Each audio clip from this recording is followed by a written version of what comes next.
Bonjour et bienvenue. Aujourd'hui, on va décrypter une semaine qui, en apparence, a été très très calme pour le CAC 40. Vous savez, l'indice vedette de la Bourse de Paris. Une semaine où, franchement, à première vue, on pourrait croire qu'il ne s'est absolument rien passé. Mais, comme souvent en finance, il faut se méfier des apparences. Voilà, regardez ce chiffre. Moins 0,10%. C'est le résultat final après 5 jours complets de transactions. Autant dire, un score quasi nul. L'indice a fini la semaine quasiment au même niveau qu'il l'avait commencé. On est donc en droit de se poser la question. Toute une semaine d'analyse, de bruit, de stress. Pour ça, pour un résultat aussi plat, c'est justement tout le mystère qu'on va essayer d'éclaircir. Qu'est-ce qui se trame vraiment derrière cette immobilité de façade ? Ok, mais avant de plonger dans le vif du sujet de cette semaine un peu particulière, petit retour aux bases. Le CAC 40, on en entend parler tous les soirs au JT, mais concrètement, qu'est-ce que c'est ?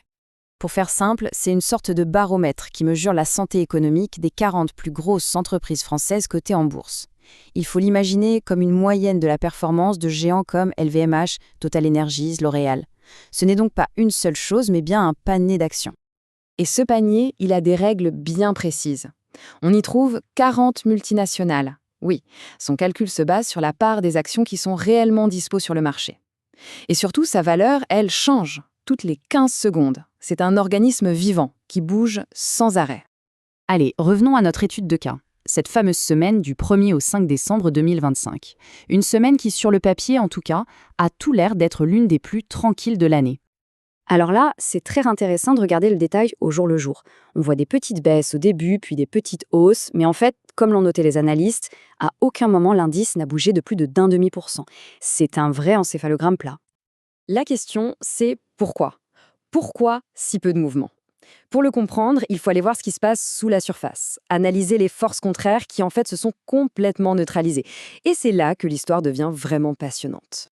La question clé, c'est donc celle-ci. Quelles étaient les infos que les investisseurs étaient en train de digérer ? Parce que même dans le calme le plus total, le marché, lui, ne s'arrête jamais.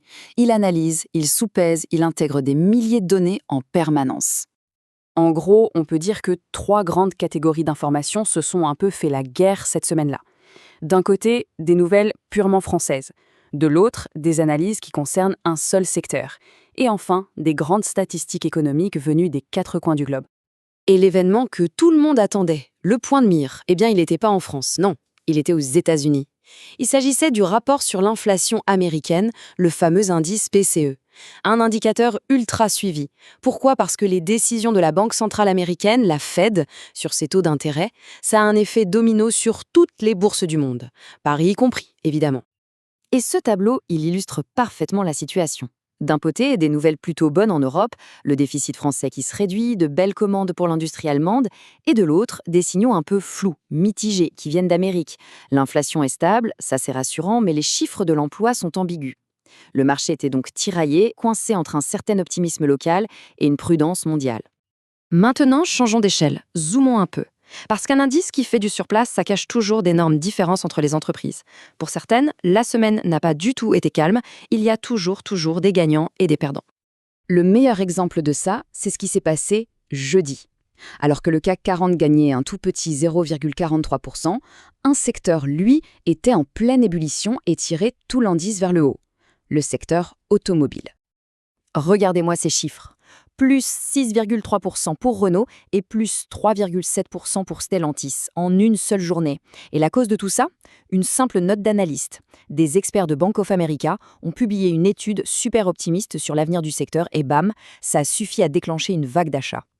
Et cette agitation, elle est permanente. Prenons le vendredi, le dernier jour de la semaine.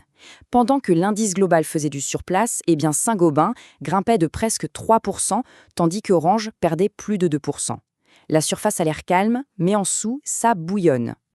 Et pour Saint-Gobain, l'explication est la même que pour les constructeurs auto. Une note d'analyste. Cette fois, c'est la banque Jefferies qui a redit toute sa confiance dans le titre et qui a même augmenté son objectif de prix, ce qui le rend plus attirant.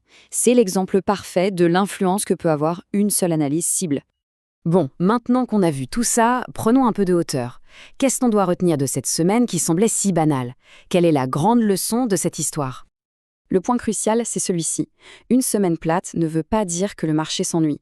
C'est même tout le contraire. Ça signifie qu'il est dans un état d'équilibre parfait, mais un équilibre sous tension. Les forces qui poussent à la hausse et celles qui poussent à la baisse ont exactement la même puissance. En fait, le marché retient son souffle. Il attend le prochain grand signal qui le fera enfin basculer d'un côté ou de l'autre. Donc, pour résumer, premièrement, le CAC 40 est un panier complexe, pas un bloc monolithique. Deuxièmement, son évolution, c'est un jeu d'équilibriste permanent entre les nouvelles d'ici et les données du monde entier. Troisièmement, un indice stable cache souvent une énorme agitation sous la surface au niveau des actions. Et enfin, ce sont justement ces semaines calmes qui révèlent le mieux toute la complexité de la machine boursière. Et tout ça nous amène à une dernière question. Une question un peu vertigineuse. Si une simple semaine sans grand mouvement révèle déjà un tel enchevêtrement de force, qu'est-ce qui se passe sous le capot quand le marché est en pleine tempête ?